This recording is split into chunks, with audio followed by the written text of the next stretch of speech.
Good evening. Welcome to the July 31st, 2024 Special School Northampton School Committee meeting. I'm Jean Louise Shara, the chair of the school committee, and I will be presiding this evening.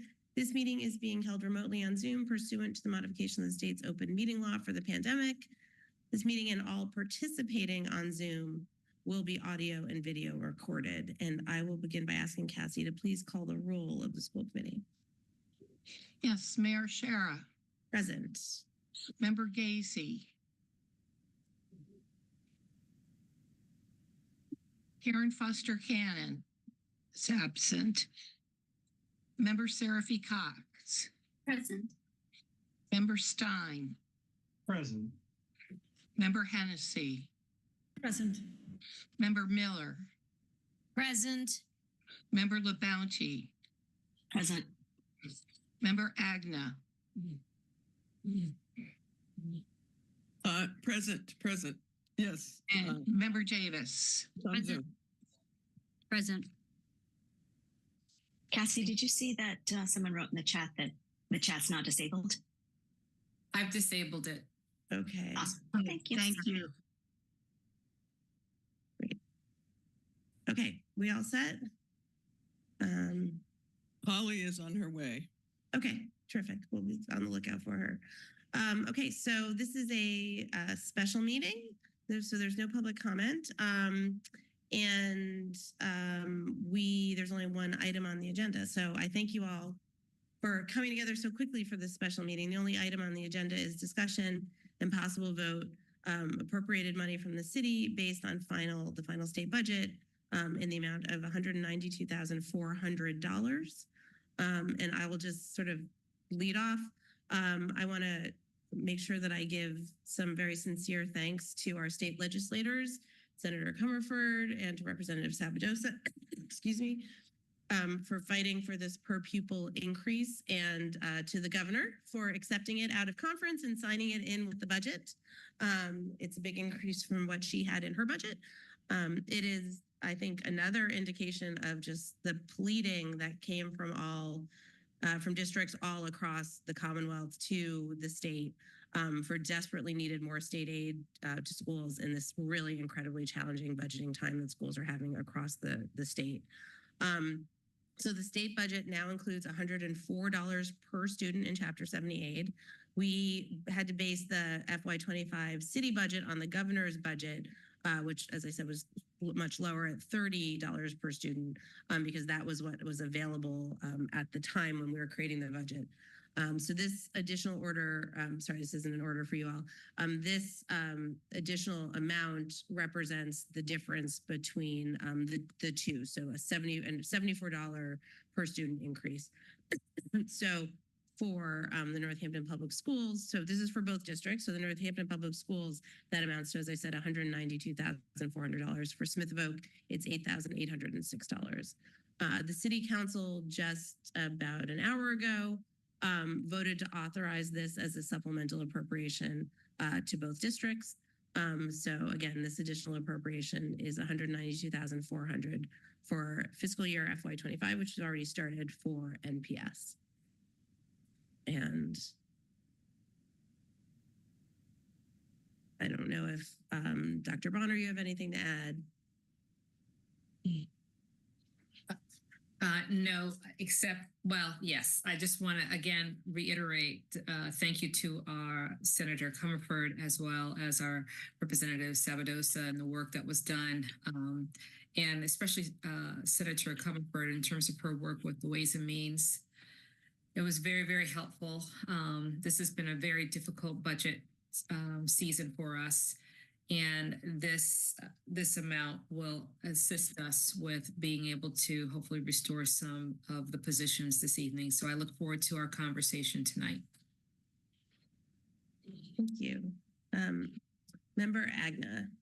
I just had a question about whether this now will be every year, or is that something that has to be passed every year? Do you know? So that is a good question. I just got a similar question by the council. I don't think it's a guarantee every year. I do hope maybe it's going to set maybe a different baseline.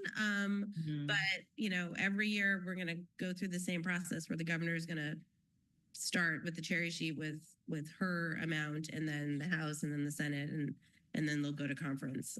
So that is a very good question, but this was clearly their intention this year was to get more funding directly into districts. So I hope they can keep it up. And as you know, Senator Comerford has put together a task force to as she says, crack open Chapter 70 and really look at it. So hopefully we can see some other good things in our future. Great. Thank you. Sure. Member Davis. Could you kind of clarify the difference between with this money and the Smith Voc? I don't know. I don't want to say versus, but The amount versus Northampton Public Schools, the rest of the public school. Yeah. So it's a per. So like is the 192. Okay. So I shouldn't be thinking about the 192 per 100 in the. I keep going back and forth of should I be thinking about the per pupil or that whole chunk? So the per pupil amounts to 192,400 for MPS. So that's what we should be focused on here tonight. Okay. Okay. All right. Thank you. Sure. Member Hennessy. I have a budget question. I think this would be for Dr. Bonner. Can I do that now? Sure. Right? That's why I'm here, right? Yeah. Dr. Bonner, looking over this budget, I was looking at the English teacher at the high school. And in the budget, you have, I'm going to be estimating, you have about $65,000 if that position is reinstated. Is that correct? That is correct. That's the current salary for the individual. Yes. The only thing that wasn't consistent with me, and maybe I'm looking at the wrong thing, is I was looking at the 7 English teachers on the Northampton High School budget, and the lowest paid was $77,000. And then it went for this year 0. So I assumed that was the position that was laid off. So I'm going to have Bobby speak to that. Okay. Before Bobby speaks, I just want to note that Member Gazy is here, Cassie. So can you note it in the minutes? And also, could you make her a co-host, please? Thank you. Can everybody hear me? Yes. Yay. I'm keeping my camera off just to be on the safe side to make sure that I have the connection. But right, so if you looking at the FY24 amount, which is I believe 77,644, there was a newer person in place for FY25, and that person was at that lower salary. So it's the lowest salary there that went out. So I'm sorry, I hope you don't mind if I do this for another, it looked like the 77 was from this past academic year. And then it went for next year, that line 77 went to 0. Correct. So in FY24, we budgeted 77,644, and we may have had a change in employment. Okay. So that brought in a person at a lower amount. Great. Okay. That makes a lot of sense. Thank you very much. You're welcome.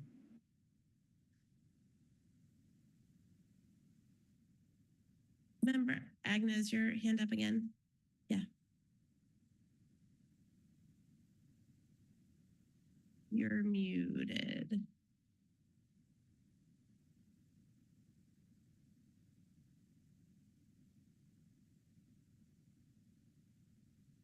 You can't unmute? Is that what you're saying? I'm saying, now can you hear me? Yes. Okay, great. This is another budget question. I was looking at the line in the principal's requests for the BCBA at Ryan Road, and it said a 0.2 for 13,152. And then in the district priorities, there's the Ryan Road BCBA increase from 0.8 to 1, which is a lesser amount. So it's 10,272. Is that partly because it would be a new person too, or do you see what I mean, Bobby? Yep, Yeah, that was Bobby. my error. Error. I should have changed them all, and I only changed it on the one when I recalculated. So it should be the lesser amount. So for both the principal requests and the district, it's 10,272. Correct. Okay, great. Yep. Sorry about that. Oh, that's okay. I wanted to make sure, and it's great that it's a lower number. Thank you. Member LaBounty. Because I have two questions in a similar fashion. For the adjustment counselor position, my understanding is that that position was sort of maxed out at that number. And are we sort of budgeting that to be safe at the 71,644? Or, how are we to sort of think about that? Because in that same way that, yes, we budgeted for the English teacher, but it came in lower. I guess I'm just trying to make sure I understand what dollars we want to think about there. Yep. All right, Bobby, do you want to speak to the number that you selected for that Yep. position? Yep. So that was a range that we did, and most of the adjustment counselors have, generally speaking, at minimum a CAGS. So I took like a medium step, like a step 7, masters 30 and CAGS. So I did the 71,644 at the CAGS level, because that is what I think. There's only one. There may be 2 district wide that are less than a CAGS. Bobby, could you explain just to the public what CAGS means, please? So we have columns within the contract. So you have your bachelor's, your master's plus 30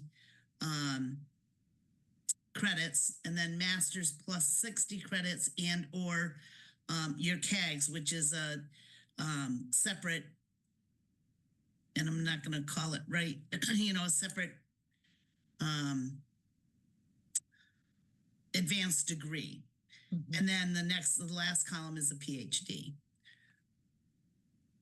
And most of our adjustment counselors and psychologists are at either the CAGS or the master's plus 60, which is one and the same in the column, and or also the PhD level. Thanks. My other question was that, again, sort of on the English teacher, they came in at the 65,762. If that person was brought back, it'd actually be more closer to 70 as we're thinking about our numbers, because of if we bring the same person back, they would then move up at all. I guess so. I just want to make sure I understand what numbers we're actually dealing with. Right. With that actual with the adjustment counselor, that was a retirement. Right. So I had to. It'll be a new hire. So that's a guesstimate, so to speak. Yeah. But with the English teacher, it was an actual person. So I used their actual salary. But next year it would be different, correct? It would be more, or it would be the same? For next year, meaning FY26? No. So you used the 60. I thought the 65 was the base. So I thought there would be an increase to that, but you're saying no. Okay. No, correct. Okay, great. Thank you so much. You're welcome. Okay, Member Stein.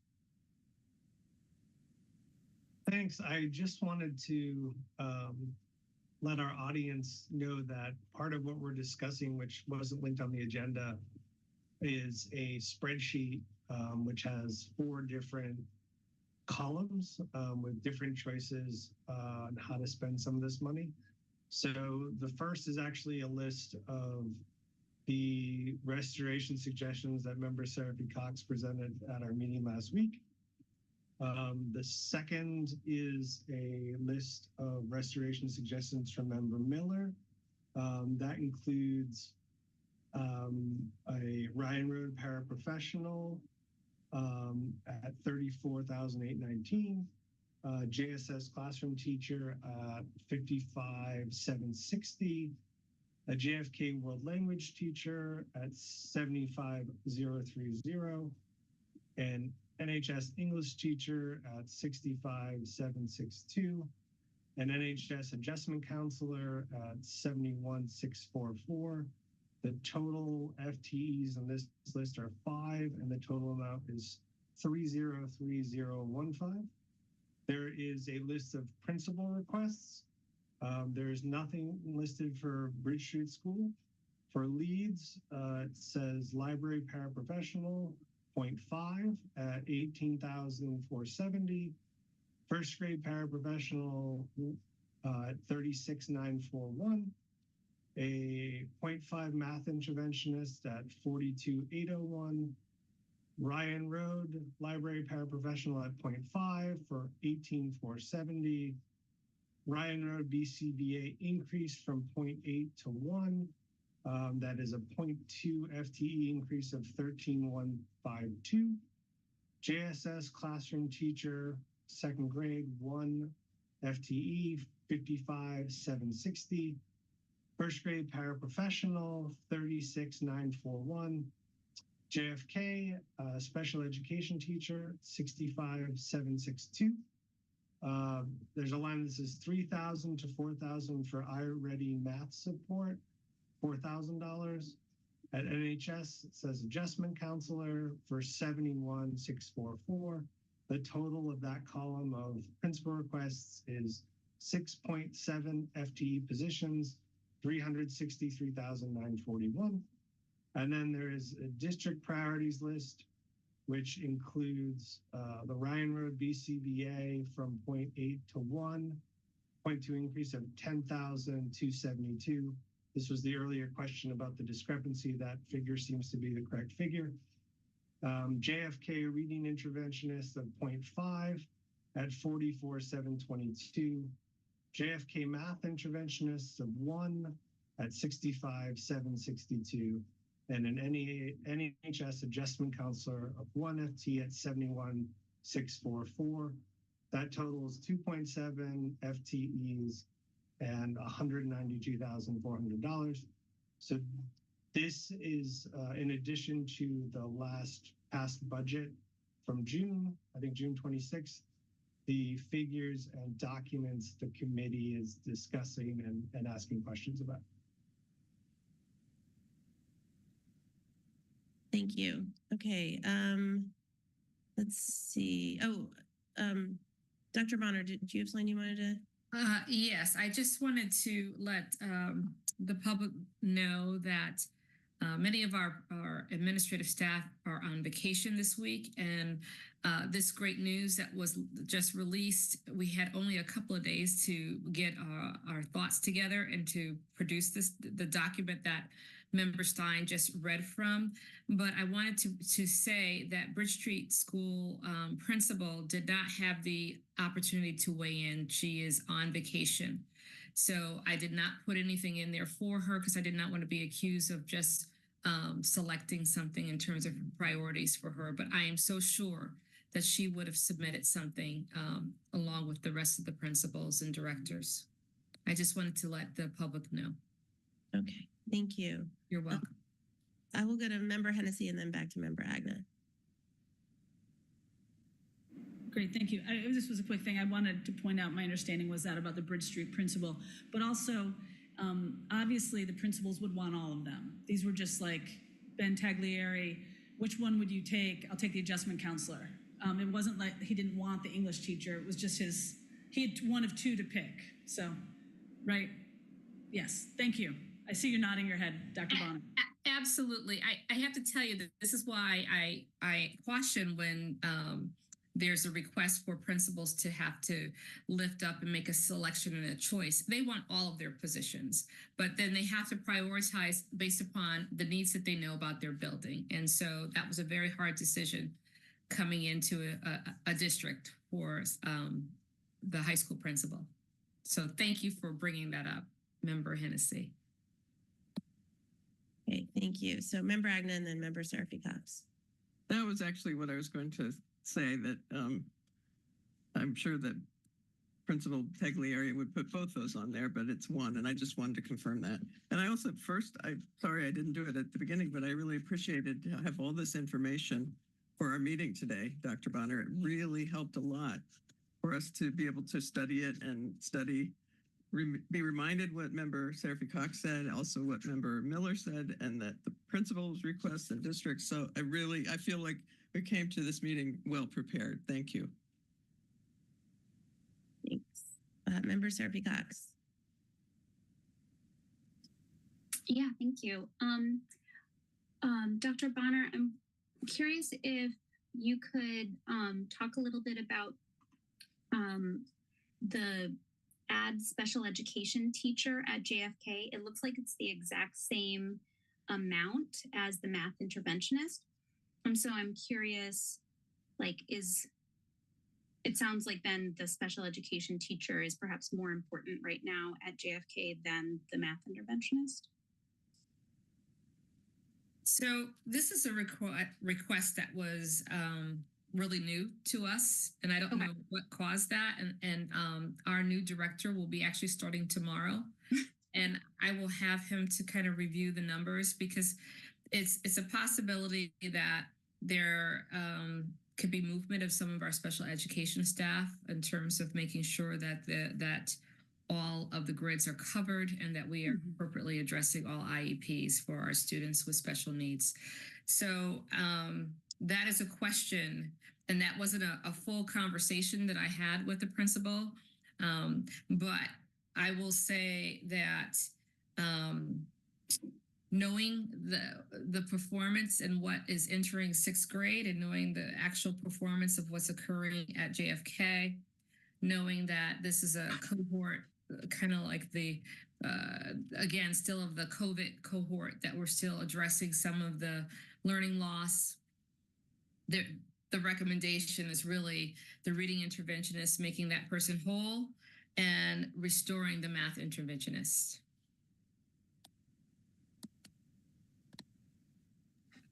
Great, thank you. I'm being attacked by a very excited dog. And then I think that you addressed this just a little bit at the end of your answer, but I see there's a 0.5 reading interventionist for JFK that is on the district priorities, but not the principal requests. And I don't remember that from the list of cuts from before. So is that an addition as well? So that is, originally the request was a decision between restoring the 504 coordinator 0.5 or to have a reading interventionist at 0.5. So this recommendation would actually make that position full time. Does that clarify? Or so it's using the money that would have been listed before as the 504 coordinator. Right. Correct. Okay. And if you go back to some of our conversations, I can't remember the dates because there's been so many meetings, so I don't want to call the wrong date. But remember when I did a comparison and I said to be determined for the restoration for a 0.5 position at the middle school. And we've kind of been going back and forth in terms of what the principal is recommending. But they do need some assistance there. We know that. And so that was the 0.5 that was baked into the budget before brought it to a 0.5, and this would be an addition to make it a full time. Yes. Okay. Correct. Thank you. Thank you.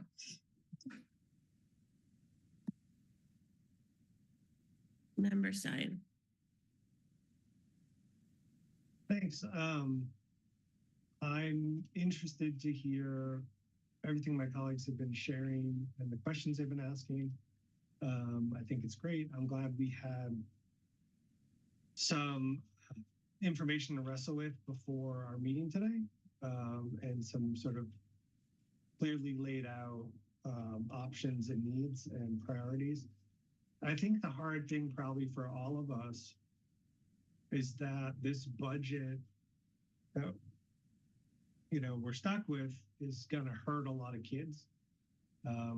losing, I think, 22 positions can't do anything but do that. And we're faced with a very small additional amount from the state of $192,400 as the only possibility to address a wide swath of needs. And so what's difficult for me and probably for the rest of you is trying to weigh what the most important need is that should be addressed by that money. And for myself, I think I'm most concerned across the district with the least advantaged students who are going to be disproportionately affected by this budget. The students that don't have resources to get private tutoring or to go to private school or to access other things. And I'm struggling with trying to figure out how to map that concern onto where we spend $192,400 when we need to spend a lot more.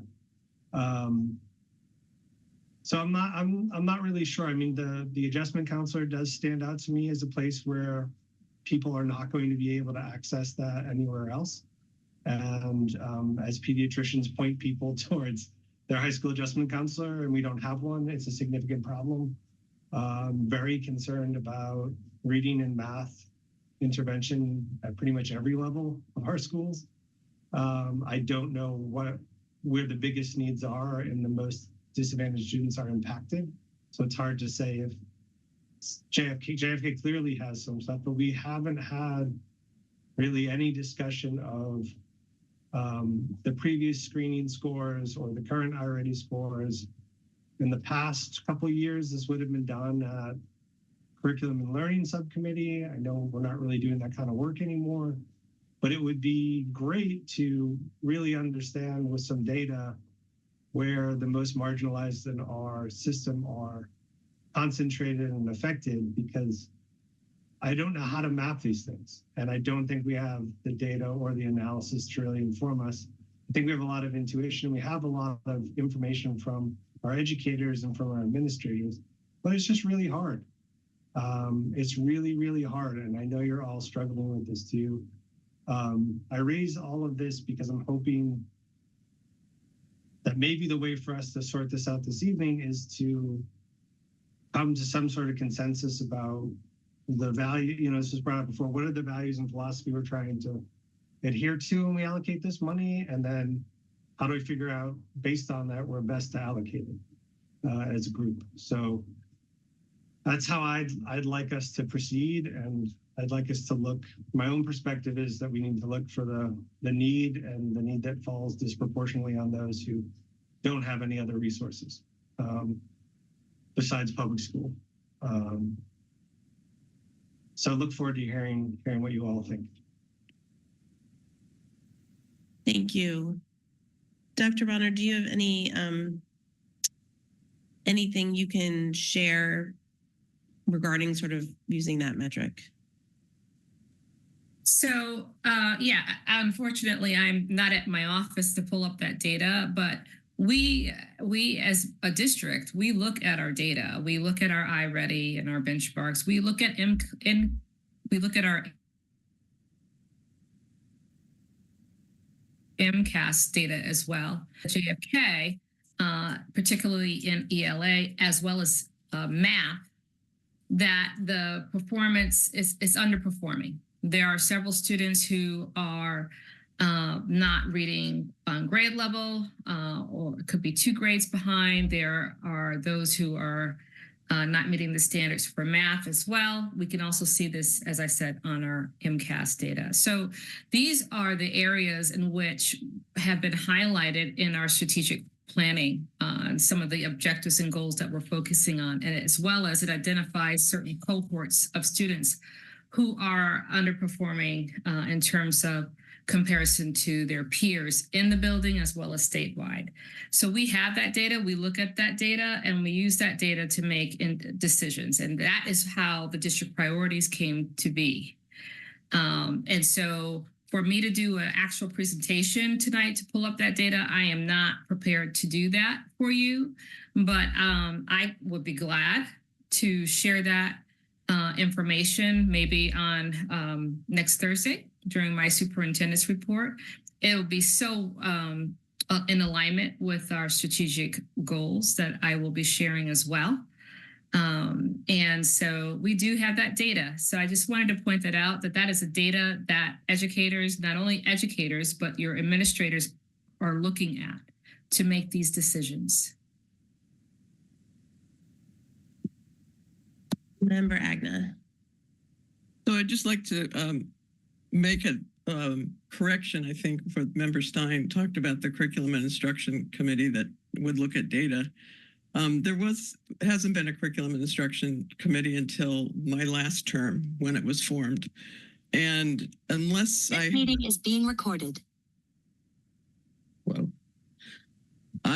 we didn't speak about the data in our curriculum and instruction. We did a lot of talking about the different curriculum initiatives that were happening. We talked about restorative practice. We talked, we had lots of information about what was going on in the district, but an actual review of the data did not occur. And that's okay. I think that my experience in the district has been there's been a general presentation, often by the curriculum coordinator, for us all. I think we need to have that data, and I think it's important for us to have it as a whole. And that was one of the concerns I had about our curriculum and instruction committee, was some things would be presented and then I didn't know whether we would be able to bring it to the whole. So I'm happy to think about how we can hear this data. And if you're going to do that, Dr. Bonner, next month, that would be great. But it hadn't been something that we did in the curriculum and instruction committee. Thank you. Okay, thank you. Member LaBounty, then Member Stein. I want to say that I appreciated Member Stein's comments about the data. I do think that's very important. I think that both knowing what principals want in their schools, but also what the students need to achieve, some of the basic things that help in learning in an ongoing way, strike me as really important. I struggle. I feel like the adjustment counselor to me stood out as something that I would absolutely vote for. I think that that's really important. I went back and forth on the English teacher because I also believe that, I didn't know until recently that there would be, sort of shifting around of who's teaching what. But that is also very core for high school students. And I've seen sort of from the past, what I can see is that the high school has tended to not get the extra things because we tend to put it in the younger grades. But this is also some of our last chance to get to some of these students and to be able to help them to be ready. So I struggle with that. However, in thinking about the data and hearing, I have heard a little bit about how we are behind. We are not to the level we need to be. The interventionists at JFK seem a place that we might want to invest in. Now, that does not add up to 192. We're about $4,000 short. But that might be something we would still want to propose. So I guess my mind can be changed around those things, but those are sort of the things that I'm thinking about, the adjustment counselor, and perhaps we need to do the interventionists at JFK. Okay, thank you. Member Stein, then Member Hennessy.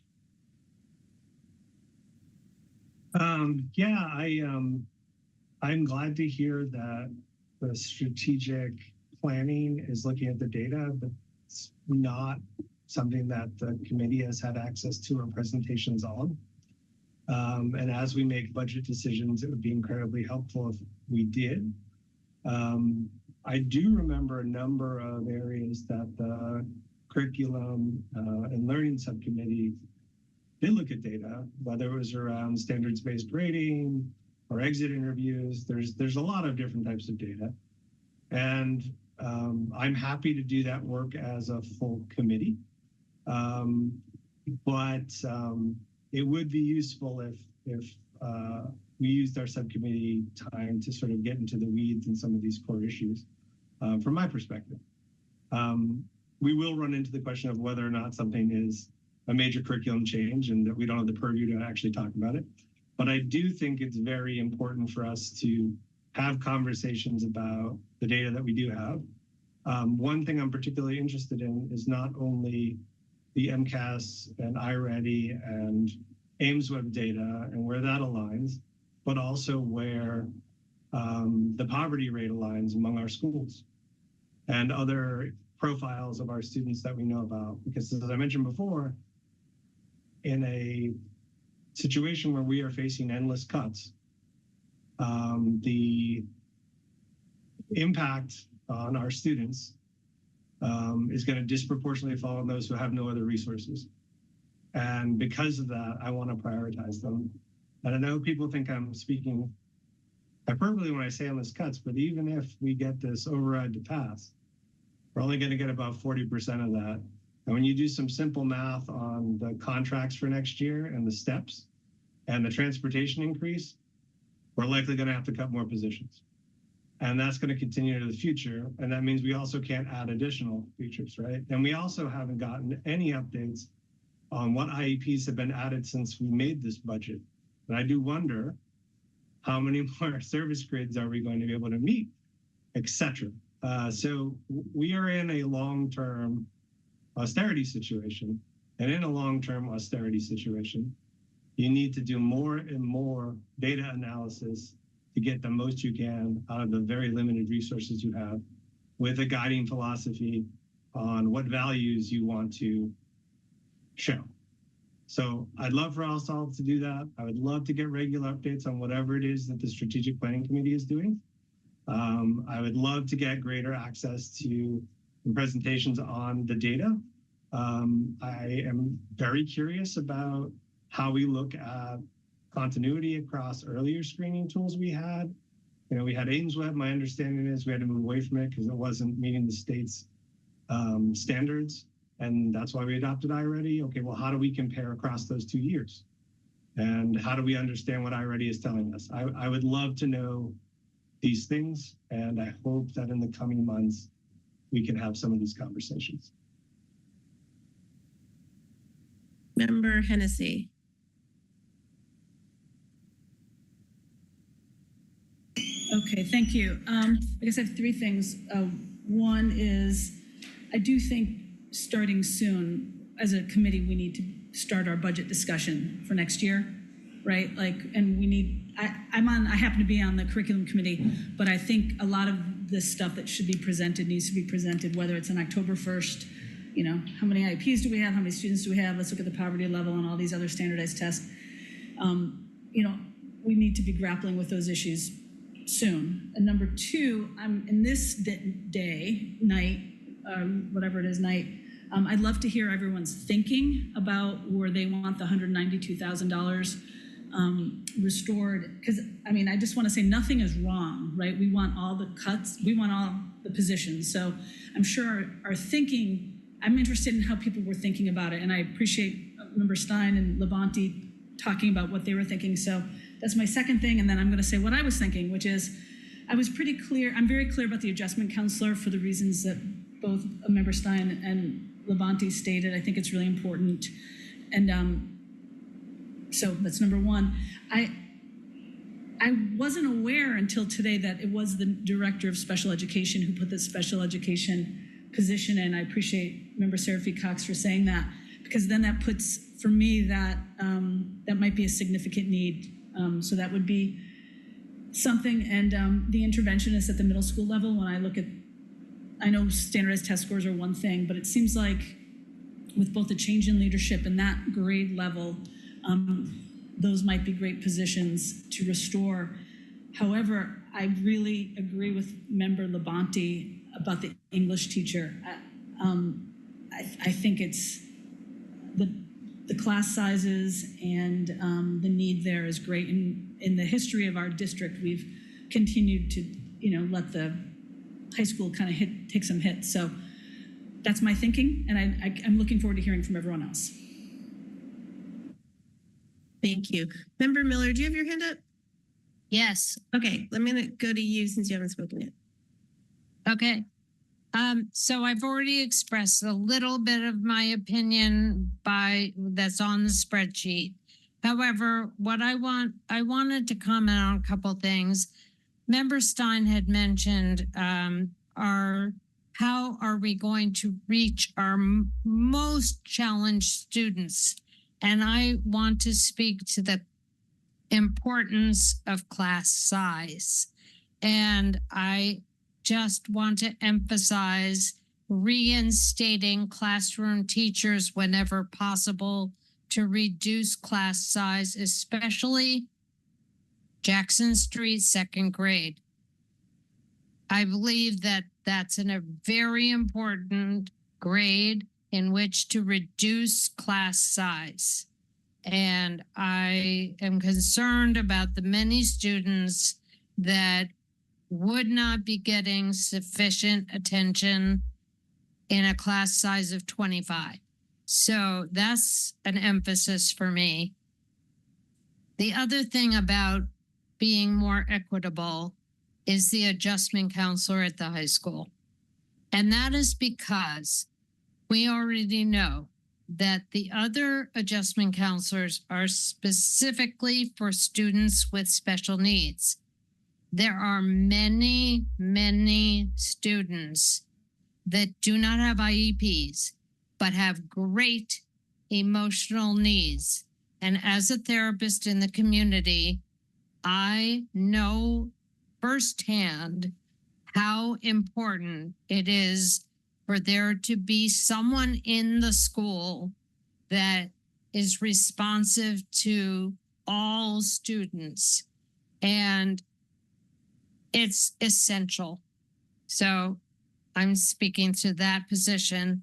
I actually didn't include this, but I do agree about the importance of the math and literacy interventionists, because I believe they reach a lot of students that need something extra, but may not be on an IEP. So those are my extra additions that I wanted to emphasize in addition to what I've already put down in that you've already seen. Thank you. Thank you, Member Miller. I'm going to go to Member Gazy.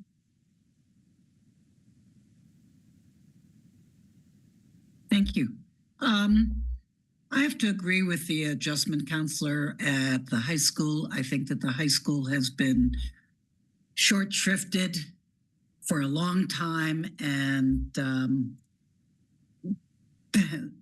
I think that's critical.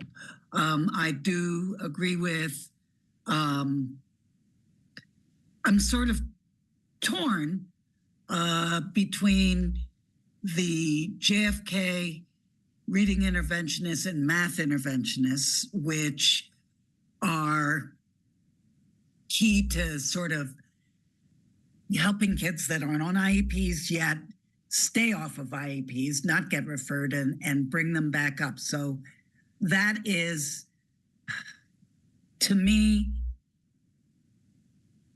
such important work, catching up those ones that are sort of falling way behind before they get referred. However, Member Miller makes a very convincing argument about class size. And so that classroom teacher at Jackson, I think, is also one. So, you know, I have too many to fit the money that we have, but those right now are my priorities. Thank you. Thank you. I'll go to Member Davis. Thank you.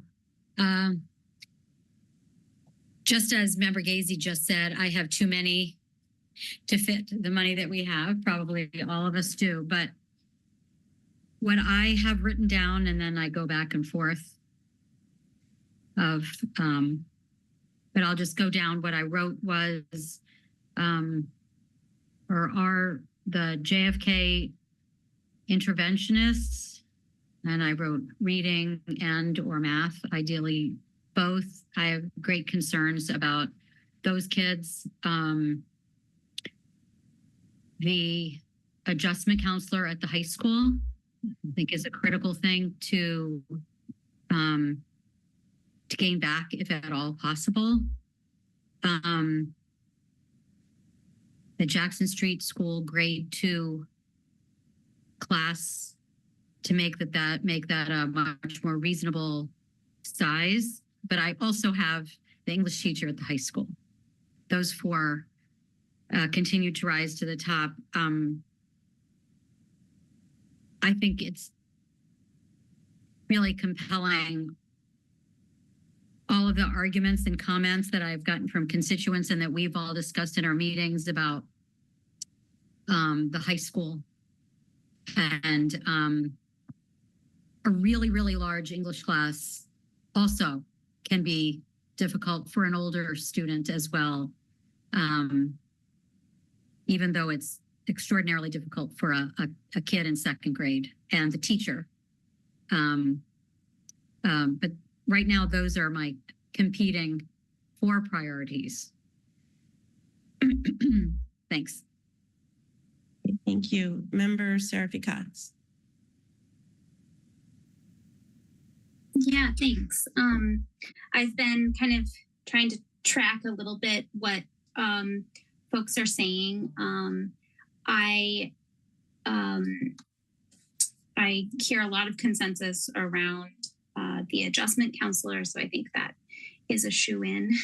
And I also have heard a lot of consensus around that we have more positions that we want to restore than fit the money. And so, you know, I know that the full package that I made a motion for last week was not, you know, palatable for the majority of the committee. But I wonder if there are, you know, as you said, as most of you said, there were some pieces of it that you would support. So I'm wondering if there are some pieces of that that we could add into this. I remember Superintendent Bonner mentioning that the dual enrollment was more, you know, was serving more students than the Gateway to College, so that might be a cut that would feel, again, more palatable. None of these are good cuts. And as you know, as I was doing my own priorities, I am thinking about the schools that I haven't heard as much about in this conversation. Ryan Road, Leeds, Bridge Street. And so, you know, as I was looking at kind of what the priorities were from the principals, although of course, with the knowledge that the Bridge Street school principal could not weigh in time for this meeting, also wanting there to be some restoration, you know, at those schools. So I have some math that I did, as I am wont to do, and I have a motion if folks feel ready for that. Margaret says no. I saw your physical hand up before, Margaret. I don't know if did you have a chance to speak since you had your physical hand up? Okay, good. All right. Well, I will hold off on my motion since folks don't feel ready for that. But Member Agna. Oh wait, I've heard. I would defer to Dr. Bonner if she has, yeah.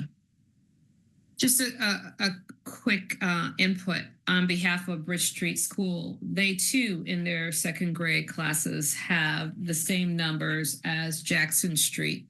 So I just want to definitely put that out there if you're looking at the restoration of an elementary school teacher that entails. Thank you. So, Member Agna? I was just going to say that at our meeting last week, it was pretty glaringly obvious that Leeds was the one that had the discrepancy in terms of equity when we listed out the cuts at each elementary school. And, you know, I know there's been criticism about the advocacy for Jackson Street, and now I think the table has turned, and I think that there is a concern when I heard those numbers, and I can't pull them up right now, unfortunately, I'm sorry, but it was pretty glaring. And I think we all noticed how inequitable it was, which is why I saw the inequity at Jackson Street before, and it just seemed like that was flipped a bit. So I would love to hear about equity across the elementary schools. And I agree with you, Member Seraphy Cox, that there are places still that aren't listed, and I find it very difficult to even start to bring them up, but because I think we did already.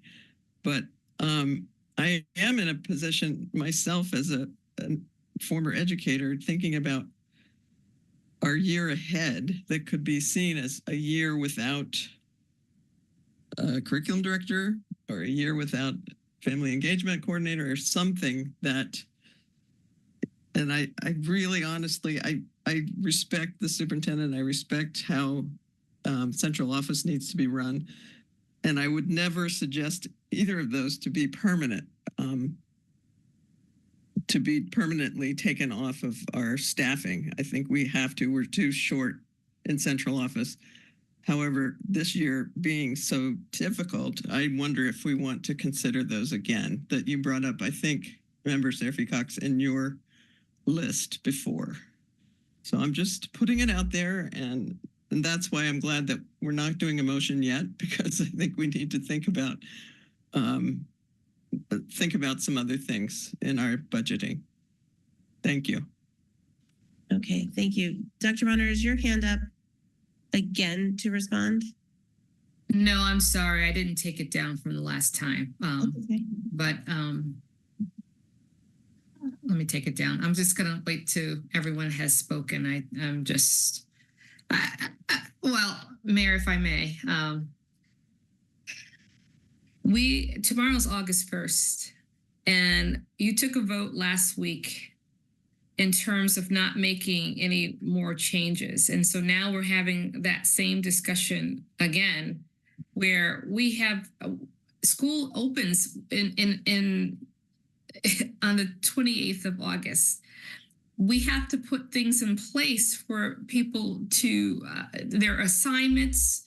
We need to get things out to parents. We actually just sent out information to parents in terms of elementary classroom assignments and everything. So we are at the last hour, and to make those significant changes is I know you're going to do what you need to do, but we're revisiting. We're going back to decisions in which you've taken votes on, as opposed to moving forward, looking at the dollars that we are presenting this evening in terms of an opportunity to restore positions that you talked about. So I'm just concerned that we are being indecisive on the votes that we've made, and we're going backwards, and we're not moving forward to making decisions in terms of how we're going to move tonight. I also want to point out that we're looking at only 1 year. Next year, we already know what the target is 3%.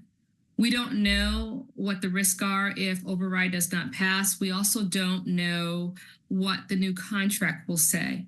And so I caution in terms of some of the decisions that are being made this evening. And that's all I have to say. I will lower my hand. Sorry. Thank you. Okay, thank you. Okay, Member Gazy. Yeah, I wanted to ask Dr. Bonner with regard to the English teacher. Did I hear correctly that there is declining enrollment in the high school? And does that make an English teacher? I know that English teacher, although new, has got many fans, and many kids are feeling inspired and motivated to learn under that teacher.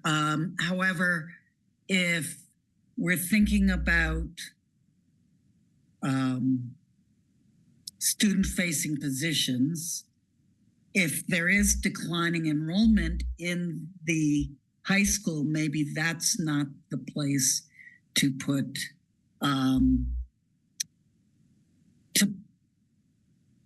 to put an English teacher. And with regard to the Leeds situation, looking at their thing of those, the library paraprofessional, the first grade paraprofessional, or the math interventionist. I think the math interventionist is, like, to my mind, especially if we do not have for a while a curriculum director, but I'm sort of feeling similar to the superintendent with regards to we tend to rehash our decisions, and if we don't like them, there's, in later meetings, I mean, that's why we move forward very slowly, is that we're always second guessing ourselves. And me too, what with the standard based grading, or the which one was it that I was thinking about? I didn't write it down. So, the time switch at the high school. Those types of decisions, we're always re-looking at them. The way that math is being taught at different levels in the same class, that sort of thing. So that was my question about, is there declining enrollment, Dr. Bonner? Okay, so right now, the numbers are as follows for the high school. For ninth grade, there are 161 students enrolled. 10th grade, 246. Grade 11, 224. Grade 12, 228, giving a total of 859 students enrolled in the high school. Okay. So, and I'm told that, grade 9, historically there's low enrollment until school opens, but I mean, we are in August. Many students have selected where they're attending school by now, but we still, the number is fluid. It's fluid all the time, but that is a low number. 161 students for the 9th grade class. Thank you. You're welcome. Member Miller, I see you. Okay, go ahead. Oh, okay. I just wanted to adjust what I was saying before based on hearing what you just said about Dr. Bonner about Bridge Street. If I had to make a terrible choice, I would rather see elementary school teachers reinstated, because I think that will make a bigger difference if a lower class size for all elementary schools, even before they get to JFK. I really want an interventionist at JFK, but if I have to make terrible choices, my preference is elementary school teachers. Because they're the ones that are first dealing with them, teaching them to read and do math. And if I have to make a terrible choice, that would be it. And yes, I would like a JFK interventionist. I had mentioned earlier on the spreadsheet a world language teacher. Right now, that feels like too much of a bonus. So I'd rather have an interventionist at JFK. And if I have to lose a teacher, but anyway, that's just my only adjustment. Thank you. Sorry. Okay, that's okay. Thank you. Okay, Member Stein. Thanks. I had two questions, actually three questions. And the first is a question about how we allocate Title I dollars across the district. So I'm curious if we allot them by student to each elementary school. I'm just wondering like what the fiscal mapping is of the Title I support that we get and how it then flows and is represented in the reading supports and interventions that we're able to provide, and is it mapped? So that's one question. The second question is about class sizes at the high school. I've seen a number of different things. I'm hearing 28 to 30 students in many classes. I'm wondering what the class size is at the high school. And then the third thing is we had talked at our first meeting of the strategic planning sort of kickoff by the school committee last fall about the need to do demographic research. And without any money, we couldn't actually hire anyone to do demographic planning for our future.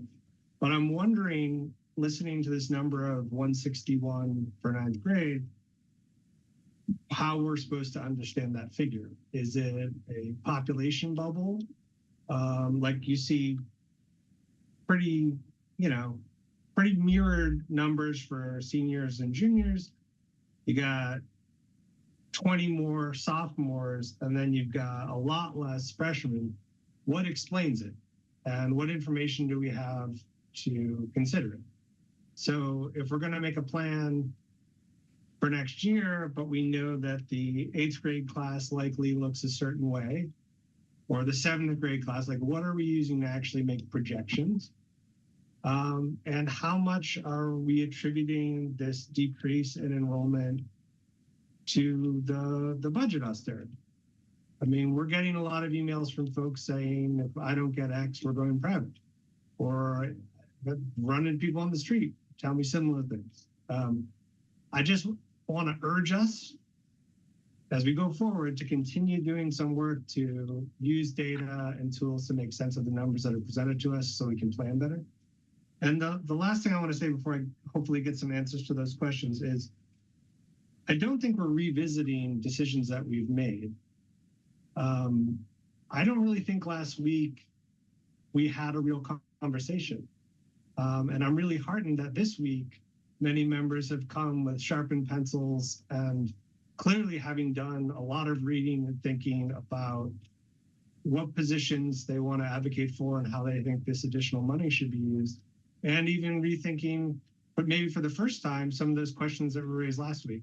And I think that's great. I'd rather us get here tonight than not at all. But to remind everyone, we voted for a level service budget back in April, 8-1. And we waited until the 11th hour to find out what we're actually going to get. So we're at the whims of forces beyond our control. And I don't think it's accurate to say that we made a bunch of decisions that we're now going back on. We passed a budget of what we were giving for a dollar figure based on what we were told we could do. And then we had one truncated conversation about different choices we might make. And now here for the first time, we're discussing this increase. So we've never discussed this increased dollars. So to say that we're revisiting something when this is the first time we've discussed a new funding source, just isn't accurate. I think our problem more is that we don't actually follow up on some of our commitments and things that the committee has focused on or keep track of them. Whether it's standard-based grading, whether it's the math questions, whether it is exit interviews, which we voted on and supposedly were supposed to be, already happening, or if it is around a second survey on start time. Like, we commit to a lot of things that we just don't actually do, but that's different than not revisiting our decisions. So that's my 2 cents. So I'm hoping to get an answer on the class size at NHS, what sort of demographic projection work is being done by the Strategic Planning Committee, or should be done by this committee, and how is our Title I money dispersed to the elementary schools? Okay, Chair. So the first question pertaining to Title I funding, that is a federal formula that we use that's based upon low-income students. And that's what dictates the amount of funding that goes to each of the schools. The second is the class size at the high school. I cannot give you those actual numbers because they're actually still finalizing the class sizes. But when I speak to the high school principal, if you would like to actually see those numbers, I will ask him to prepare that document for you. In terms of the demographic research, so just to remind everyone what strategic planning, what the premise of the leadership team as well as the planning team, their job was literally to identify our intentional focus for the 5 years. And within that, they have come up with 5 objectives, which I'm going to share all of this come next Thursday when we have our full meeting. And so within those objectives, there are initiatives and expected outcomes. One of those pieces is to do a demographic study, and it's not really just a demographic study. It is a enrollment projection study, along with looking at the city's data on housing and families that are childbearing ages and so on. So there will be a triangulation of all of that data put together to give us enrollment projections. But when it comes to the projections in which we made during and what has been the tradition in this district in terms of projecting those transitional grades going from middle school to high school, there's a couple of components that is considered. So first of all, we consider the number or potential percentage of students who are returning to our district who left us during the middle school years or who may have gone to private or charter schools who are returning to go to the high school. The second piece is that we also must consider those students who will be going out. So for instance, who might be going to Smith Voc. So I will tell you that currently right now, Smith Voc's numbers for Northampton are up. There are approximately 35 students that we have on our roll that will be attending the 9th grade class. So that's a significant change. So and there are many other choices. You've got Pioneer Valley. There's other choices that students are making, and so all those things are considered when we make those projections. So the numbers that I just quoted to you now is coming from what's in our database right now, and it was just refreshed today. These numbers may change by the end of the week. It's a fluid thing. We have students who sign up, and we have students who withdraw. So I am glad to hear that you are cognizant of the needs of the district, Member Stein, when it comes to doing a demographic study, but that is a component that is actually in the strategic plan that will be planned. And so you might be concerned that we're not considering these things, but this is the year for planning on those things that will cost money to get done. And so we haven't missed the gamut of saying, what are we going to do this year? There are things that we're going to put in place that will prepare us that if there is a cost to actually meeting that initiative or that objective, that we will plan accordingly in the next fiscal year's budget. But right now, we are okay in terms of strategic planning because it is a continuous planning year. There are some things that we have in place that will not be cost because it's really about knowledge base and gathering information and data. So that's where we are right now. So the only piece that I could not directly answer for you right now is the actual class sizes at the high school. Great. Just one follow-up question. And I appreciate the insight. It's really interesting to hear about the Smith-Voke numbers too. And the question is, what I hear you saying is you're confirming that our current budget and our current practices are allocating those Title I dollars in accordance with the federal guidelines. Is that correct? That is what should be done by our director of curriculum who writes those grants and is monitored by the business office. So yes, that has been the practice. Okay, just to be clear, like I'm hearing should and practice. No, that is our practice and that is what has been done in terms of the director of curriculum who writes the grant and is monitored by the business office. In conversation, Right, and I'm asking you. let me finish. In conversation, You just interrupted me. I have the floor. It's my question. My question to you is, can you confirm that that is what's happening with this year's budget? so considering that we are writing the Title I grant as we speak right now, that is what will be happening with this budget.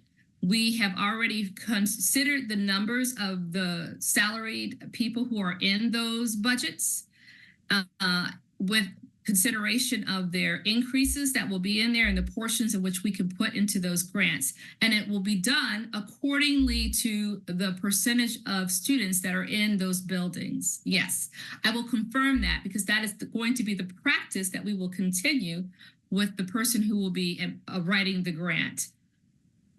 Thank you. And just lastly, you know, I am concerned that next year when we're in the same budget situation, we will not have money like we didn't have this year to do a demographic study.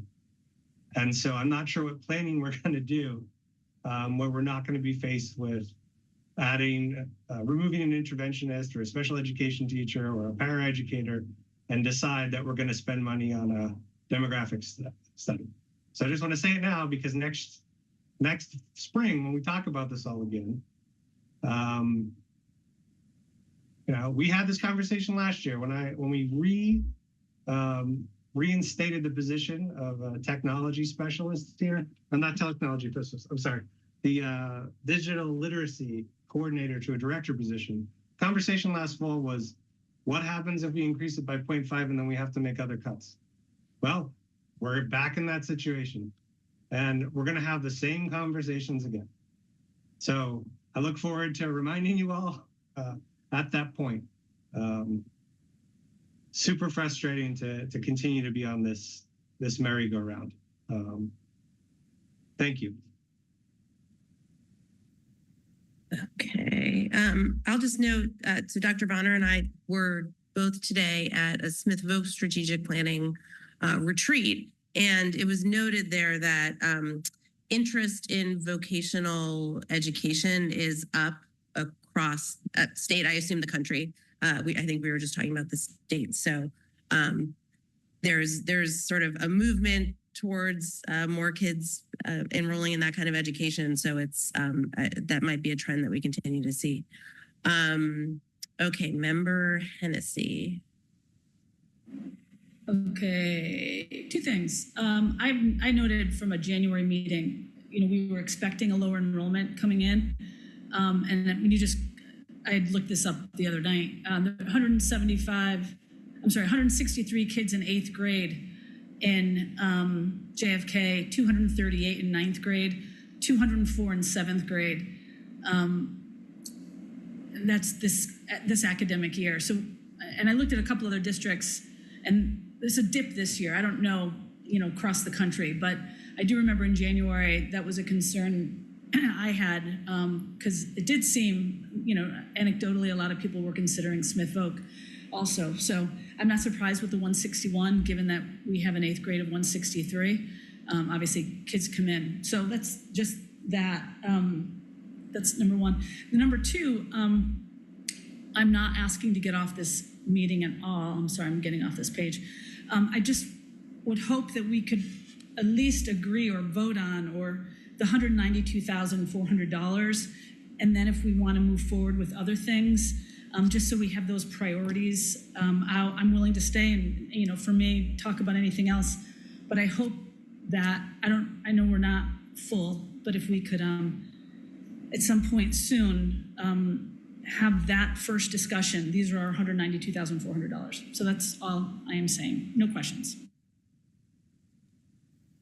Okay, thank you. Member Agna. Correct me if I'm wrong, but I recall that we always got demographic information from the census department or the planning department or I can't remember what it was, but we were always looking to project enrollment for sure. And also we were able to get some of the demographics about needs and where people were going to be living and stuff. So I don't know if we're going to need to spend money. I think we may have the capability within our city and our departments to do that. And I agree with you, Member Hennessy, that we need to make a decision about this money. I also, and this came up at our meeting last week, and I don't recall that we had a definitive answer except in that it was seen as something we would prefer not doing because of possible emergencies coming up. But I feel an obligation, given the kinds of constituent feedback that I've received and maybe others have received, that the special education revolving fund possibility that is out there. And with Charlene here, I am not suggesting that we delve into it necessarily, but I think the public needs to know more definitively than we were able to say last week at our meeting about it. And that's it. Thank you. Thank you. Yes, Director Nardi is here and could go over the special education stabilization fund if that would be helpful. And she just turned on her camera. Hi, good evening, everyone. Could you remind me exactly what your questions are related to the fund, like how it works or how it was set up? Well, what happened at our meeting last week was that, if I'm correct in remembering, Member Seraphy Cox, so did you? I don't want to put words in your mouth. That it came up about using some of those funds to get us out of this situation now. And the answer was this was a fund to anticipate emergencies when we get kids to move in who may need an out-of-district program. And I understand that completely, having experienced that myself in our schools. But I just wanted to know, so that with the public here, what the thinking is about that. So I would agree. So the fund is to support the special education operating costs, matching the incoming recurring revenue of Medicaid funds. So that's one piece of this fund. The second piece is for unanticipated or unforeseen special education costs so that you can stable your budget for that year. And then it gives the administration a chance to figure out how those funds going forward are going to impact the budget for the following year. The concern, and as we talked about before, is if you use all the funds that we've supported now, you again have the hole, and how is it going to be filled? We've tried to set this up so long-term, the budget is stable from those unforeseen costs. So again, this was the mayor's idea. It has been suggested, the stabilization, but a creative way outside of the box to support the budget and to keep it from being unstable for special education costs. So I do not recommend, and it wasn't intended to solve a reoccurring problem for this year. It was intended to support special education costs across for a sustainable amount of time. Does that help? Thank you. Okay, thank you. Member Seraphy Cox. Checking on the temperature. I've still got a motion. Are people ready for it? Gwen's ready. 2 thumbs up. But I saw. I need 1 minute. a note I need that- 1 minute. I want to ask a couple of things first. Okay, I'll take my hand down and then put it back up. Okay, then Member LaBounty. Okay, thanks. I wanted to follow up on that, on Gwen's question, because I guess what would be helpful to understand about that, the special education fund, is why that number? Is it based on data that says we've had 4 kids that come in and thus we need to do that? Is it a general number? Because I think that's part of the question that people have is, why couldn't that number be 400,000 versus 600,000 versus 800,000? And so if we don't know what it's based on, then it's hard to just say, yes, we absolutely need it at that number. So I guess if that could be explained, I think that would be helpful. That's one of my things. I have a couple of others, but go ahead.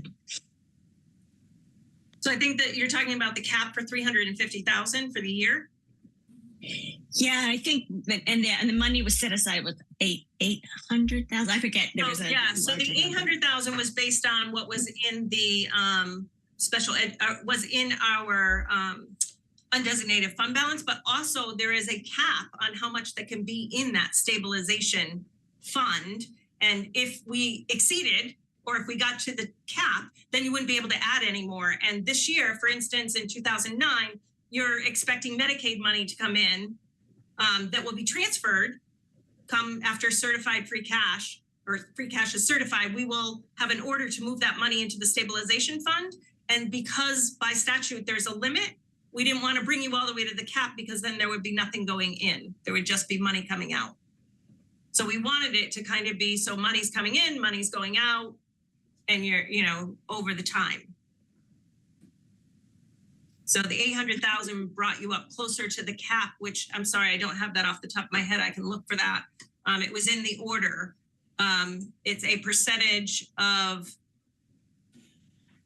the, is it the percentage of the levy? I gotta look. But we could use those, the Medicaid dollars wouldn't necessarily have to go into, I guess I'm just trying to figure out. So I totally understand the flow. Right. I So the think it's Medicaid helpful for people to dollars understand. were always in the city budget. Those always stayed with the city. So now we are returning them back to you. Or not back to you, but to the school. So in the past that the school applied for those funds and they became a general fund revenue for the city. So this was a way for us to give them back to you. Okay. All right. Thank you. My second thing was that I heard what Member Agnew was saying about the idea of like, well, what if we did something for 1 year? My concern is I think that what Member Stein is saying is it next year's not going to be any better. So how do we get it back? How do we put things in that we take out for those 1 years? Though I like that idea of like, oh, could we use that money for something like, so my fear is that how do we ride that in a way, because you have concerns about some things that we would take out. So that's my concern about that. Like, how do we ride that and make that not be put ourselves even further behind. And then my last question is, and this goes to Emily's hand going up, which is, do people, because I think I heard similar to what Member Sarah Cox was saying about there's some things we're pretty clear on, I think, that we think we want. There's others, it's kind of all over. So I'm wondering if the appetite is to do sort of one thing at a time that adds us up to the dollar figure we have, or do you want to do it as this is the package we have? Because I think we'll have trouble coming to an agreement on the package idea. Whereas I think we might have better luck starting with the things we know and then adding. So that's my sort of question to the group. And, as Member Seraphy Cox is thinking about making a motion, how would we want to do that? So I bring that up. I was just going to say, it sounds like you want to make a motion.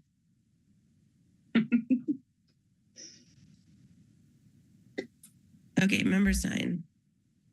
I just want to speak a little bit to the Special Education Stability Fund. And I want to start by way of an analogy. I'm a parent. I have a child who has reading difficulty, and I could get them tutoring, but instead I've got this other child who one day might need some other help. So instead of paying for the child I know that has the problem now, I'm going to put all that money in the savings account. So hopefully someday, in case my other child has a need, we're gonna be able to use it. And I'm going to use some tax deferred 529 plan. I'm going to put in the maximum amount into that plan. I'm just going to let it sit there in case I need it someday. And my other child with the needs right now, they're just going to have to deal with it. Okay? This is an absurd choice. No one would make this choice as a parent or caregiver. And this is exactly the choice we made when we set up the Special Education Stabilization Fund. We have current needs now, but the only solution that this administration seems to know is stocking cash away and putting up invisible fences. So these funds are designed only for unexpected costs, and yet somehow we're using it to filter a $200,000 reimbursement to us every year for recurring costs. And then we have other money that we could use for extraordinary costs. But you're only allowed to fund this thing up to 2% of net school spending. And this year, that's like, I don't know, something like $840,000. So when you start the fund, you start it off pretty much maxed out.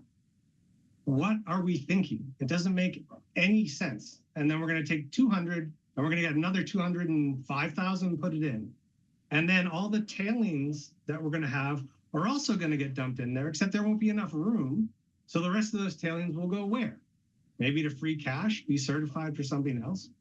In June, we paid for our unexpected costs by transferring money. And it wasn't $800,000 worth of costs. It doesn't mean some year you wouldn't have it. But the basis of setting this up has not taken into account any historical data about unanticipated and unbudgeted costs. It's just, it was ridiculous from the beginning.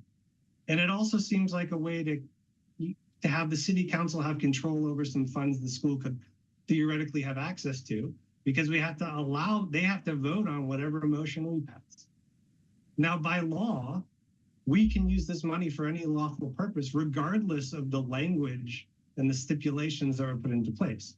There are legal limits that are imposed from outside, such as how much can go in the fund, period, only 2% of net school spending on any year. And some stuff's about withdrawals, but everything else is just choices that we've made and imposed on ourselves. And it's absurd. We're sitting here desperate to fill basic positions, and we locked up $800,000 for potential needs in the future. We have left the kid that needs tutoring to fend for themselves in the hopes that someday if someone moves in, we might be able to take care of them. And it makes no sense. I'd encourage you all to consider passing a motion to appropriate some of that money to deal with some of our current needs. And if the city council decides no, the city council decides no, just like our budget. Want to hear about our budget? Don't want to hear about our needs? Whatever. We set up this structure. We gave them control. We've locked up all this money. It made no sense then. It makes no sense now. I'd encourage you all to think about it. Lastly, I just reiterate, we can use that money like every stabilization fund for any legal purpose. Only thing in our way are the limits we put on ourselves and continue to abide by. just reiterate one more time that this fund was set up in a way so that it can be sustainable, so that each year there can be an appropriation. Yeah, you can do that all you want, Mike. There can be an appropriation, and then if there are emergency costs, which do happen, that is a source of funding for that can be used. So this year we no, I'm not transferred like taking your interruptions. No, $35,000. Mike. This year we transferred No. $35,000. We're going to replenish 800. Member Stein, you're out of order.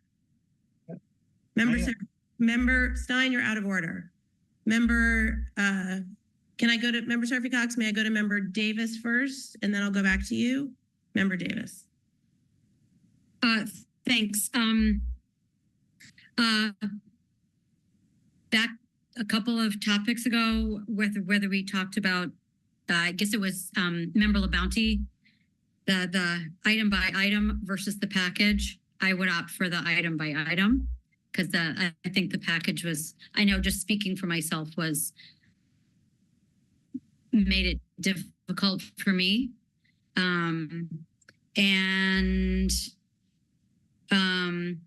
In getting temperature of things, I guess I would want to reiterate, wherever possible, I will be focusing on the counselor at the high school and any full classroom teacher that we can get back in front of children. And the last thing is, I would want to submit that I don't see the stabilization fund as absurd because I think these emergencies actually happen.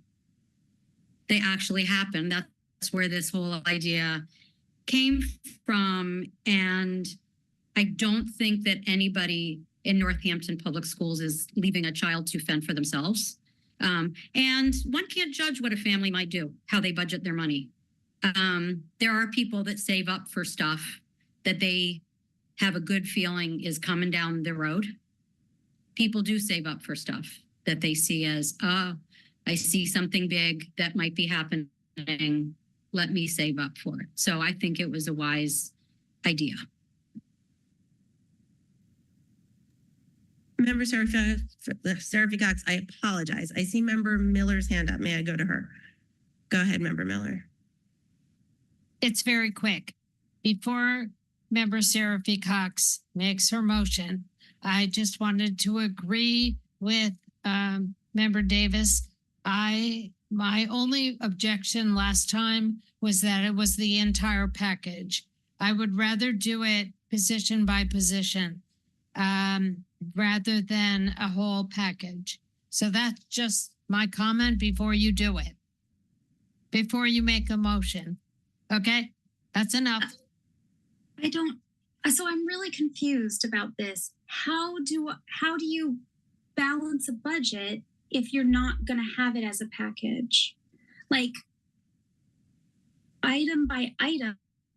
That was a thing I was so confused about last week too. Like I suggested, this amount of cuts and this amount of restorations, and they equaled each other. If I went item by item, they don't all eat. Like it's like this exact amount here, and I can restore this exact. I can't do it that way because you're saying, like if I'm cutting $30,000 from Gateway to College, there's not an exact $30,000 that I can restore somewhere else. So it kind of has to be a package in that way. I mean, clearly we have a larger chunk of money that we're dealing with tonight.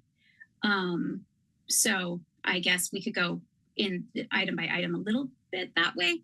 I mean, make a motion if you understand this better than I do. Like I'm trying to wrap my head around it. I'm not succeeding. So if you have something else, please. Otherwise, I was gonna try. I don't know. Okay, Dr. Bonner, do you have? If I could ask the chair to if someone could make a motion for the adjustment counselor, which seems to be a consensus of the group.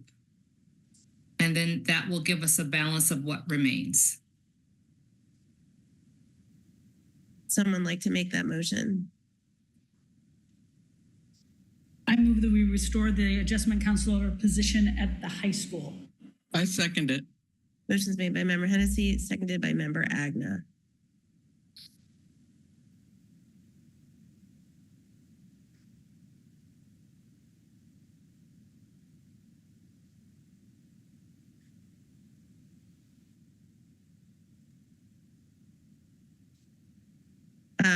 Were you gonna give us an updated number, Dr. Bonner? Or Did you want to do a roll call vote? oh, First? sure. Okay. Cassie, any discussion on that? The hands that are up, give me head shakes. No, okay. Cassie, roll call, please.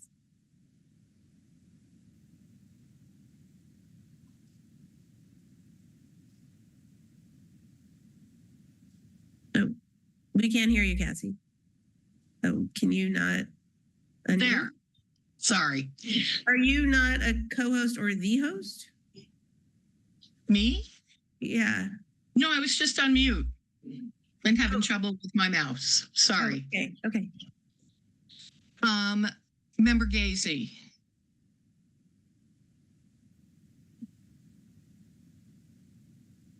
Yes. Yes. Okay. Member Seraphy Cox. Yes. Member Stein. Yes. Member Hennessy. Yes. Member Miller. Yes. Member LaBounty. Yes. Member Agna. Yes. Member Davis. Yes. Mayor Shara. Yes. All in favor. Okay. Thank you.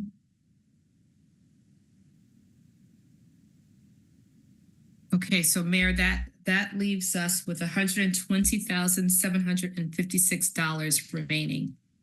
Bobby, you can check my numbers there. I did. I concur. Okay. Member LaBounty. So I was going to suggest that the way we do it, you're right, member Seraphy Cox, that in general you need to kind of have something, because otherwise by the time you get to your other thing right there, it might not have money left. So I have not done my math yet. So I need to decide but people, I think suggesting that someone make a motion around the things that they find that's going to fit within that budget dollar. Because you're right, it's never going to be exact. It's not, and it's going to go like this. But either you make a motion for the 2 things or 3 things that you're going to restore that money, and then we move ahead and do it like that, because we also don't have in writing the things that member Seraphy Cox suggested deleting. And so it's this air math right now. So what we do have in front of us is what we could probably work on. That's my suggestion. I need to do my math first.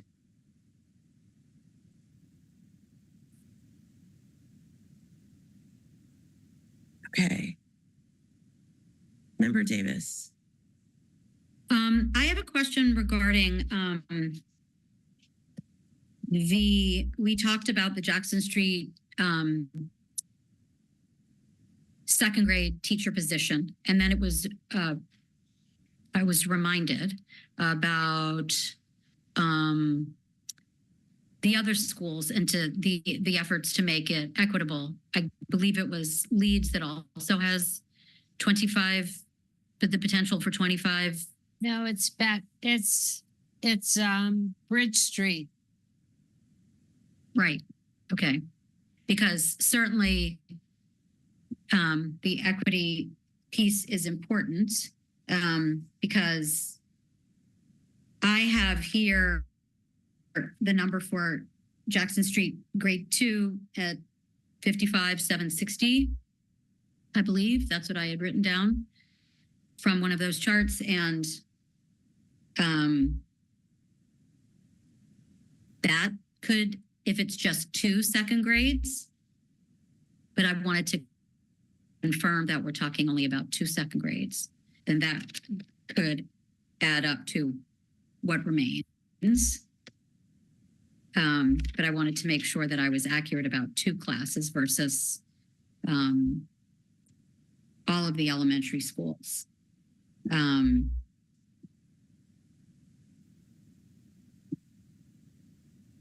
That's all I wanted to say. I didn't know what people thought of that.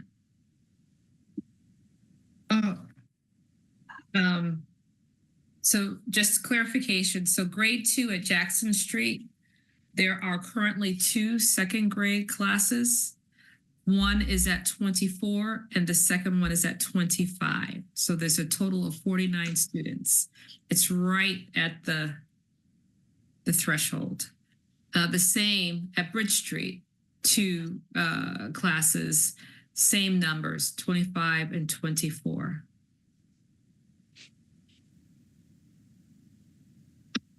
So I guess the idea would be, is it possible with that remaining, after reinstating the school adjustment counselor, would it be possible to make a 3rd, 2nd grade in those 2 schools so that the class sizes could be smaller?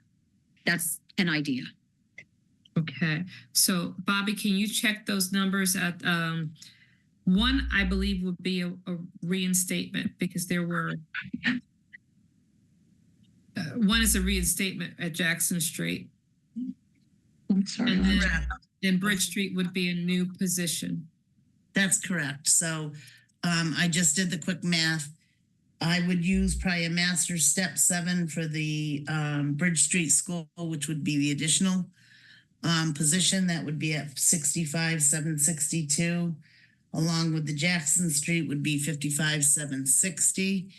That would leave us short by $766, which we could absorb depending on how, that number could come in above, it could come in below, depending on the hired person.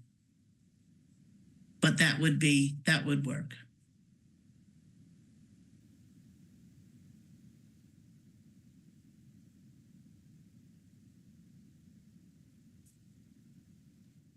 Did you all hear me? Yes. Okay, just making sure.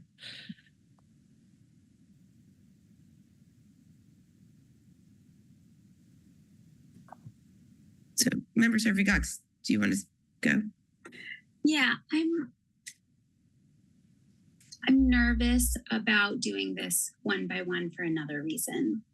When you make one decision here and one decision here, it's easy to, every time, we go to another position, yeah, of course that position needs to be restored.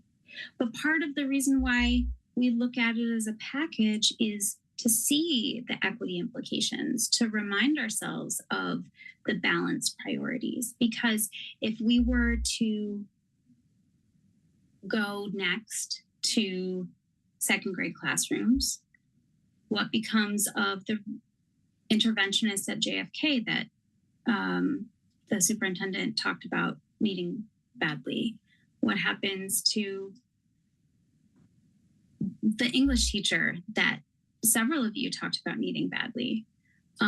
So, I mean, if really it's an issue of not having the numbers in front of our eyes, then I have a spreadsheet that I can share my screen. Like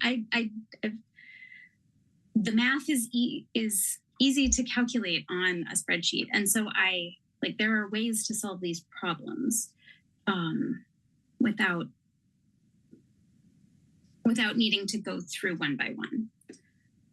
So that was going to be, my motion. If y'all want to keep going with this, then we can. I'm worried. Okay. Dr. Bonner? Just a question that is Member Davis going to make a motion to what she just suggested? Well, I heard to me, my perception was a really long silence after I made those two ideas. I said, what do people think? Maybe I was supposed to say it in a motion way, but I guess in answer to your question, Dr. Bonner, is that I wanted to say, Member Seraphy Cox, that the reason, when we talked about the voting on the package this last time, was I strongly disagreed with the going into the stabilization fund, and that was part of the package. And the other things I might have been able to work with. And so with this, we're talking about such little wiggle room with the money. We're not, and that's assuming that we don't talk about the cuts that you had proposed last time, right? Right now, we're only talking about that 192, right? We're not we haven't added into, but if we cut. So when we kind of went around as Member Hennessy had suggested of like, where do people stand? I mean, I know that all of these are competing horrible things that we already acknowledged. I strongly also would like to have the English teacher reinstated. But I had to pick for the sake of this 120 that's left that Dr. Bonner mentioned. And so the class size in the elementary school was, the crummy choice that I made. But I'm not going to make a motion if I just want to raise a quick point. That's not. Excuse me. I'm not quite done. I'm not quite done. I'm raising a point of order. The point of order is a question for the parliamentarian, the chair. Which is very strange that the superintendent's being recognized out of queue and is asking for motions. She's not a member of the body. Usually when we go to the superintendent as a non-member of the body, it's to clarify questions about information that are up for debate. It just feels very weird that now we've had two instances where motions have been asked for by the superintendent. And in this case, one was asked for from someone that's finished speaking, a member who didn't make a motion. And then the queue was skipped and the superintendent only asked her if she was going to make a motion. It's just very strange procedurally. And I'm wondering what the rules say about this. Never seen this happen before. I would disagree. I remember the former superintendent trying to direct the committee and help them move forward many times. It's not unusual at all. And it's also used to be par for the course that after that the superintendent's opinion would be asked on all things. Member Seraphy Cox, I don't know if you have anything to add. I mean, I took it as Dr. Bonner clarifying if there was a motion on the floor, but that was just my my read of it. We can. I'm sorry. Were you finishing your thought on that? I was trying to figure out if I had further thought on it. I just would like somebody to make a motion, and that's all. Okay, I'm going to go back to Member Davis, who was interrupted. I mainly just wanted to just put out there that we have very little money left after the counselor restoration vote. And I was suggesting the 2 second grades. I admittedly did not make a motion, but I heard a long silence. So I'm interpreting that as, I just put it out there as a suggestion, and I would be happy to hear from somebody else that's ready to, they want to make a motion. Okay, thank you, Member Davis.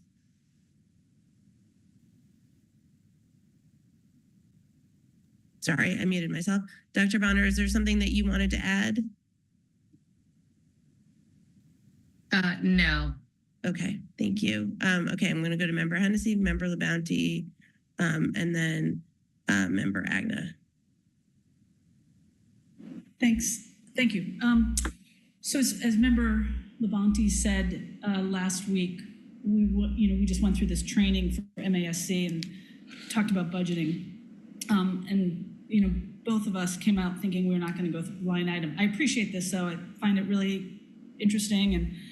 But I think what we're running into right now is exactly what we should run into, is that we're all hearing from our different constituents with different ideas. We have different ideas and different priorities. And I said it before, I don't think anyone's wrong. Like, every restoration would be correct. It's just how we're looking at it. Some of us are educators, some of us were educators, but I'm doing my best to look at the whole thing. But ultimately, this is my oven, excuse me. But ultimately, I feel like we make a recommendation. We had consensus around the adjustment counselor. I don't like. I love you, Member Davis. I wouldn't have voted for that. I get it though, and if it came up, I'd be like, okay, well, that's what happened.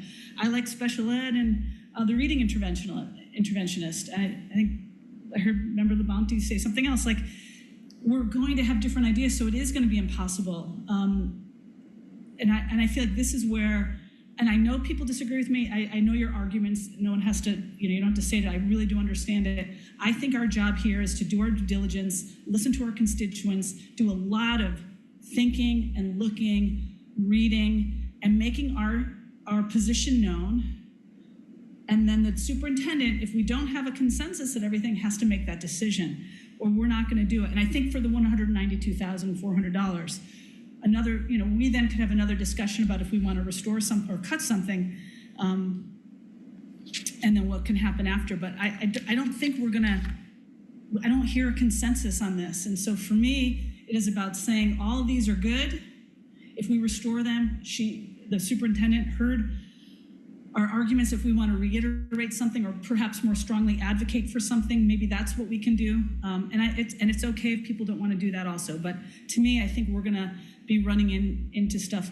And then the last thing I want to say, I do think we all, not all of us, some of us, and I will put myself in this too, we need to watch how we're speaking to each other. I'm sure other people are hearing from the community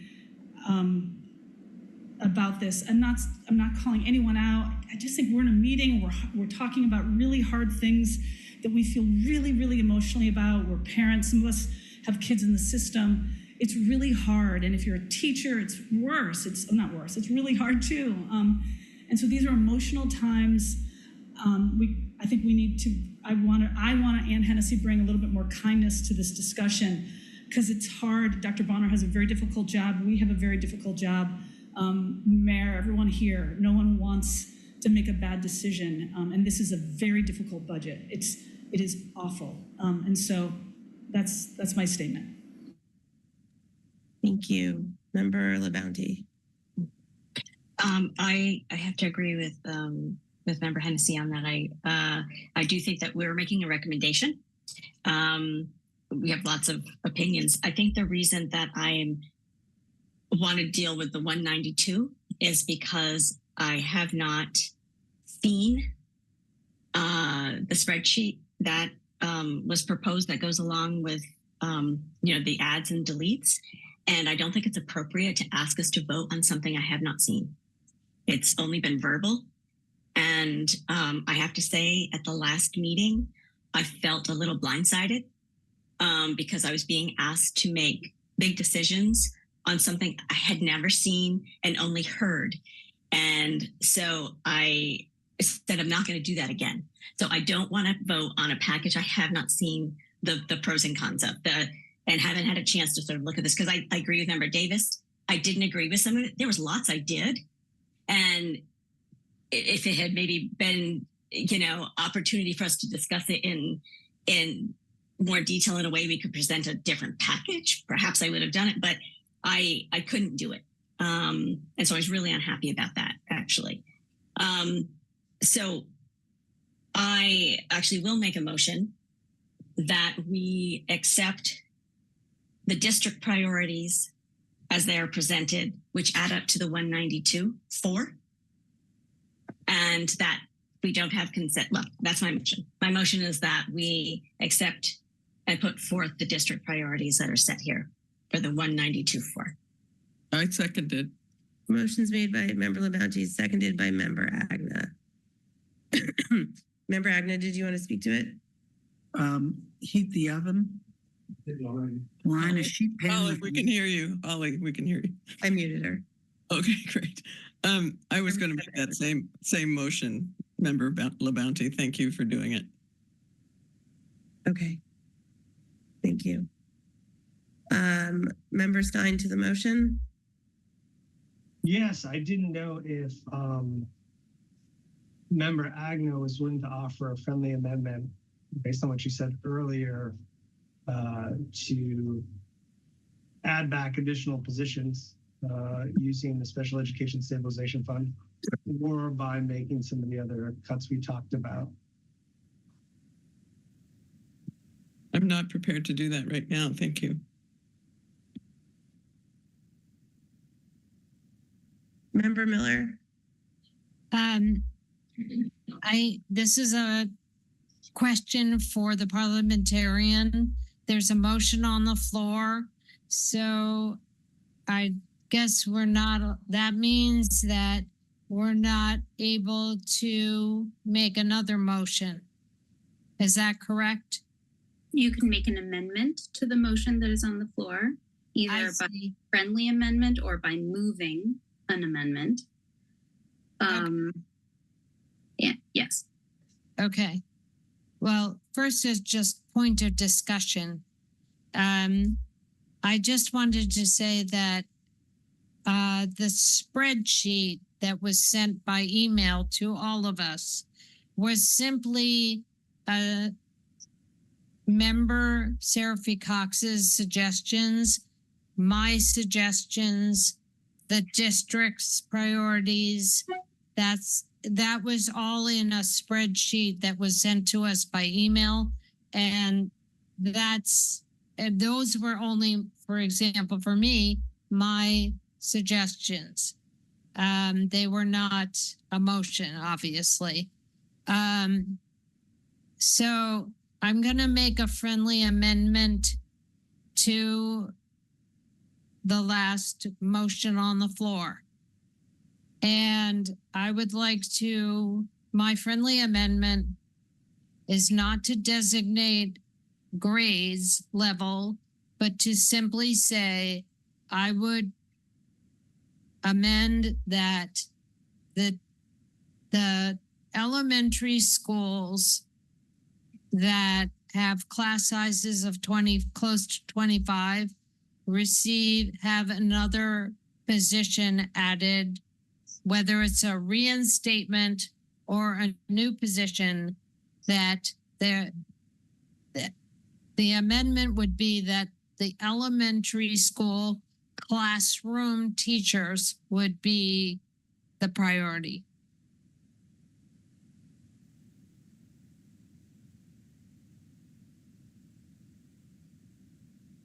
Do I have to accept that or not? You have to decide whether or not to accept it. But I'm declining.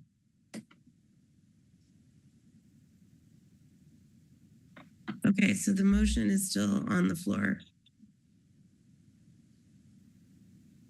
Member LaBounty, can you repeat the amendment one more time? I'm sorry, your motion. My motion was to accept the suggestions listed out in the district priority budget that was presented to us in the spreadsheet.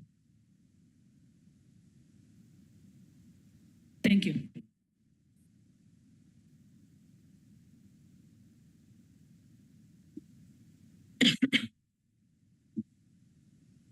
Member Stein to the motion. Yeah, I'd offer a friendly amendment to Member LaBounty to amend the motion to not include the adjustment counselor, which was already passed. Even though I would kind of hope if we voted on it twice, we'd get two, but the math won't add up. So thank you. I accept that friendly amendment. Yes.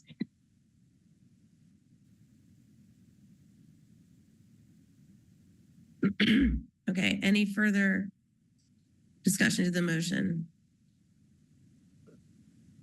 Seeing none.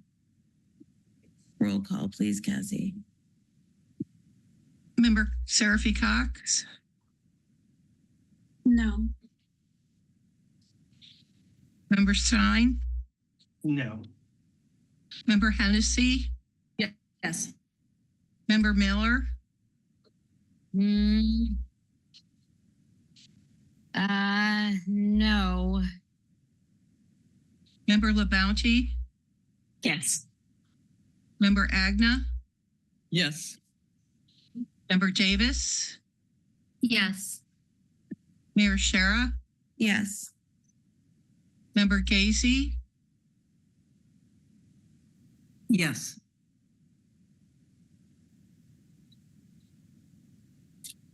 Okay. 1 second, 3 noes and 1, 2, 3, 6 yes. Okay, so the motion carries. Okay. There are no further items on the agenda. So then the last thing to do would be, is there a motion to adjourn? I motion to adjourn. Seconded. Motion is made by Member LaBounty, seconded by Member Agna. Roll call, please, Cassie, on adjourning. All right, just 1 second. Damn it.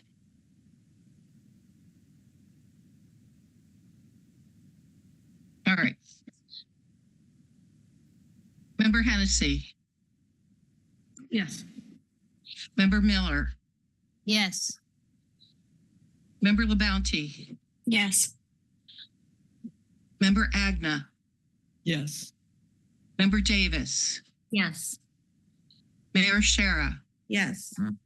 Member Gacy, Yes. Member Seraphy Cox, Yes. Member Stein. No. Okay, we are adjourned. Thank you, everybody. Appreciate it.